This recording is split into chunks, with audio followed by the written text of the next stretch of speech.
बड़ा असर हुआ है। जिला अस्पताल में मरीजों को गैस देने का मामला, निजी एम्बुलेंस चालक ने मरीजों को गैस दी थी और सीएमएस ने महामारी फैलाने का आरोप लगाया है और सीएमएस की तहरीर पर मुकदमा दर्ज किया गया और पीड़ित ने रोते हुए वीडियो वायरल किया था और जिलाधिकारी मनीष कुमार वर्मा ने जांच बिठाई है और एडीएम की निगरानी में जांच समिति गठित की गई है।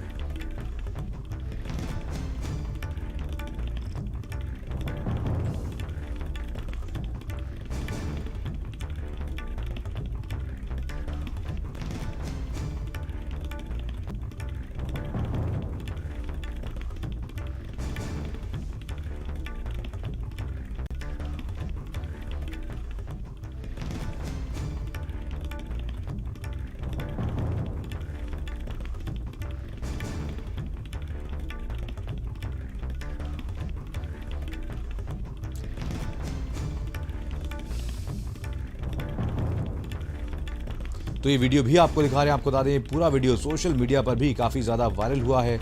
मरीजों को काफ़ी दिक्कतों का सामना करना पड़ रहा है और इसको लेकर के एक पत्र भी जिलाधिकारी द्वारा लिखा गया है।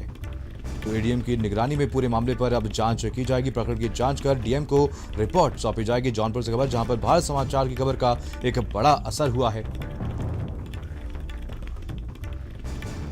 चलिए इसी खबर पर जानकारी के साथ अनूप हमारे संवाददाता लखनऊ से जुड़ गए हैं और बरेली से अजय कश्यप हमारे संवाददाता जुड़े। सबसे पहले रुख करेंगे अजय कश्यप का।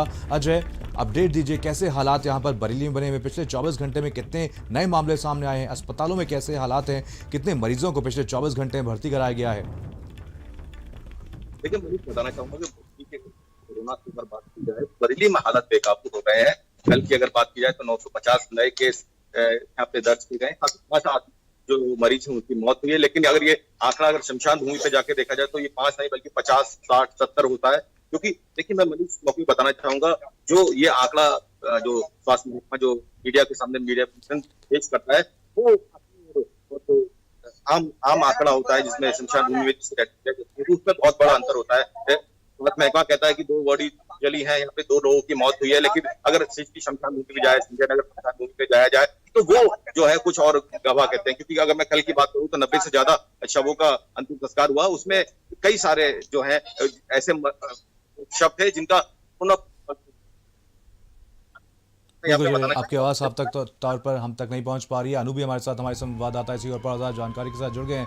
अनूप, कहीं ना कहीं अगर यहाँ पर बात की जाए, महामारी में कालाबाजारी अब शुरू हो गई है। तमाम खबरें सामने आ रही है जहाँ पर दवाओं की साथ ही साथ ऑक्सीजन की भी कालाबाजारी हो रही है। इस पर प्रशासन की तरफ से क्या कुछ कदम उठाए गए हैं, क्या कुछ कार्रवाई की गई है?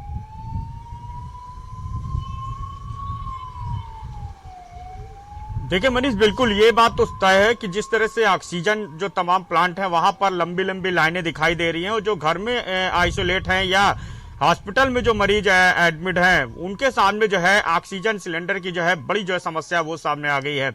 तो ऐसे में जो तस्वीरें हैं वो खुद बता रही हैं कि किस तरह से ऑक्सीजन के लिए जो है हाहाकार मचा है। क्योंकि लोग जो है 1-2 दिन पहले से ही जो ऑक्सीजन प्लांट के बाहर जो है खाली सिलेंडर लेकर के खड़े हैं और इस उम्मीद के साथ कि उनको ऑक्सीजन मिल जाएगा, लेकिन 2 दिन बीतने बाद भी जो है ऑक्सीजन नहीं मिल पा रहा। कोई 4 घंटे से खड़ा है, कोई 1 दिन पहले रात से खड़ा हुआ है।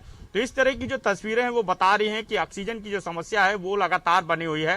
हालांकि कल जो है 3 जो टैंकर हैं वो लखनऊ पहुंचे हैं और इन ऑक्सीजन टैंकों पहुंचने से ये माना जा रहा है कि अब जो है कुछ राहत जो है लोगों को मिल पाएगी। लेकिन अगर हम बात करें तो जो कोविड हॉस्पिटल, जो निजी हॉस्पिटल बनाए गए हैं वहां पर जो सीधे तौर पे अवस्थाओं का बोलबाला है, क्योंकि जो तीमारदार पहुंच रहे हैं उनको जो है उनके मरीजों के लिए बेड जो है मुहैया नहीं कराए जा रहे हैं इन हॉस्पिटलों द्वारा। यदि बेड है तो वहां पे बताया जाता है कि उनके पास जो ऑक्सीजन नहीं है, ऑक्सीजन है तो बताया जाता है कि वेंटिलेटर की व्यवस्था नहीं है। तो इस तरह से जो है वो अपनी जिम्मेदारी से पल्ला झाड़ रहे हैं। और जब ये जो पीड़ित हैं वो जब कोविड कमांड सेंटर पहुंचते हैं और वो बताते हैं कि उनका जो पेशेंट है वो घर पे आइसोलेट है, उसको बेड की आवश्यकता है, ऑक्सीजन की आवश्यकता है, वेंटिलेटर की आवश्यकता है, तो जो है कोविड कमांड सेंटर में जो है वो थाना पूर्ति की जाती है और घंटों बीतने बाद भी जो है लोगों को ये सुविधाएं मुहैया नहीं हो पा रही। इससे यही वजह है कि जो अवस्था है उसका बोलबाला है। जो जिम्मेदार अधिकारी बनाए गए हैं, चाहे नोडल अधिकारी की बात करें, सीएमओ की बात करें, या जो एक बड़ी टीम बनाई गई है, किसी का भी जो फोन है वो नहीं उठता। अगर उठता भी है तो उनको भी जो है बताया जाता है कि ठीक है, आपकी जो डिटेल है वो हमने नोट कर ली है और जल्द जो है आपकी समस्या के निराकरण किया जाएगा। लेकिन घंटों बीतने बाद भी जो है कोई अधिकारी उनसे संपर्क नहीं करता है। लिहाजा यही वजह है कि ऑक्सीजन की किल्लत के चलते लोग घरों में जो है आइसोलेट हैं, बेड की समस्या के चलते लोग घरों में आइसोलेट हैं। और अब जो तस्वीरें हैं वो मरीज सामने आ रही हैं कि किस तरह से घरों में जो आइसोलेट मरीज हैं उनकी भी सुध जो है कोई लेने वाला नहीं है, जबकि खुद मुख्यमंत्री ने ये सीधे तौर पे अगर यहाँ पर बात की जाए ऑक्सीजन प्लांट के बाहर की, तो कितनी बड़ी संख्या में लोग यहाँ पर पहुंच रहे हैं और क्या यहाँ पर लोगों को ऑक्सीजन सही तरीके से मिल पा रही है, उनका क्या कुछ आरोप है, और जो घर पे आइसोलेटेड लोग हैं क्या इन लोगों को ऑक्सीजन मिल पा रही है?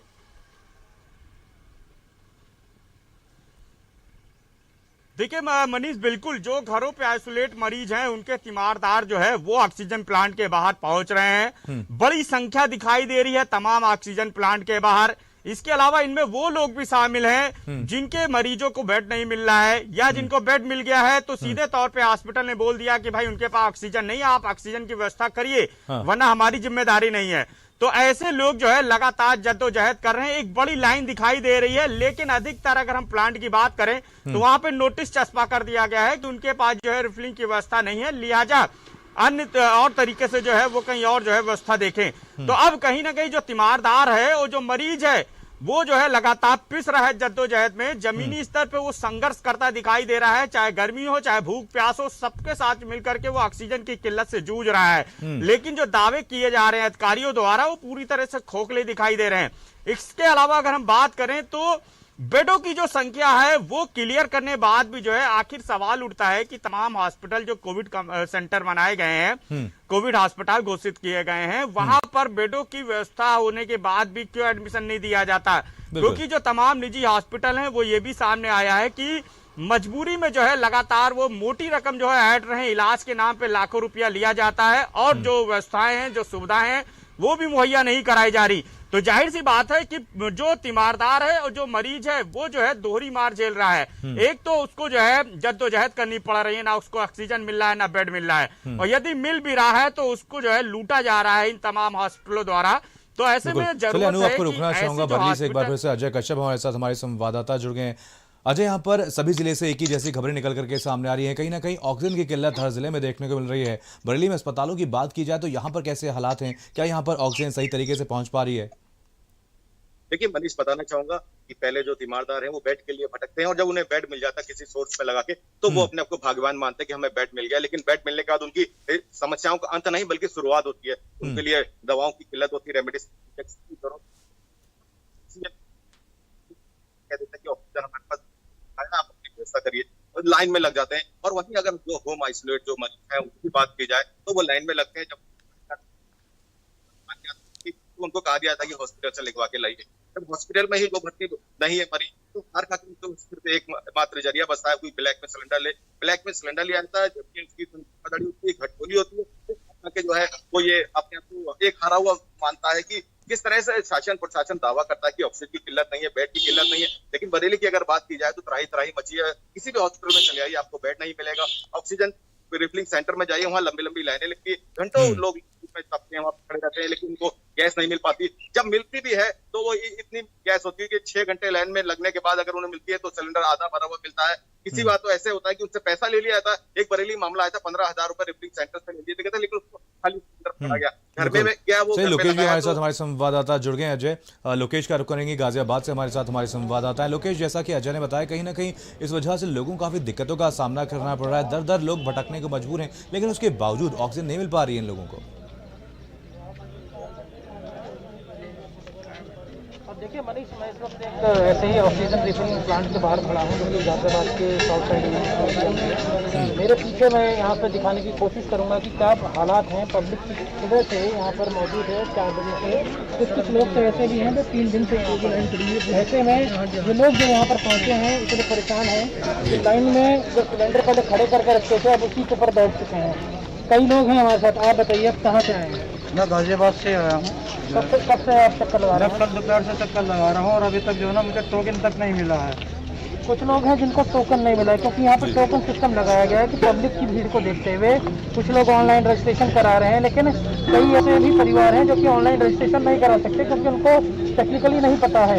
प्रशासन ने एक तारनहार गैसेस के नाम से इस कंपनी को अलॉट कर दिया है कि जो भी मरीज जो होम आइसोलेशन पे हैं वो लोग यहाँ से सिलेंडर ले सकते हैं। लेकिन आलम यह है कुछ लोग ऐसे हैं जिनको कि 3 दिन पहले टोकन जारी किया जा चुका है, उनको सिलेंडर भी फैक्ट्री के अंदर है, लेकिन वो अब तक रिफिल करके नहीं दिए गए। सबसे हैरानी वाली बात यह मनीष कि एक तरफ तो मुख्यमंत्री और तमाम प्रशासनिक अमला ये दावे कर रहा है कि ऑक्सीजन की कमी नहीं है, ऑक्सीजन लोगों को होम आइसोलेशन में दी जाएंगे, लेकिन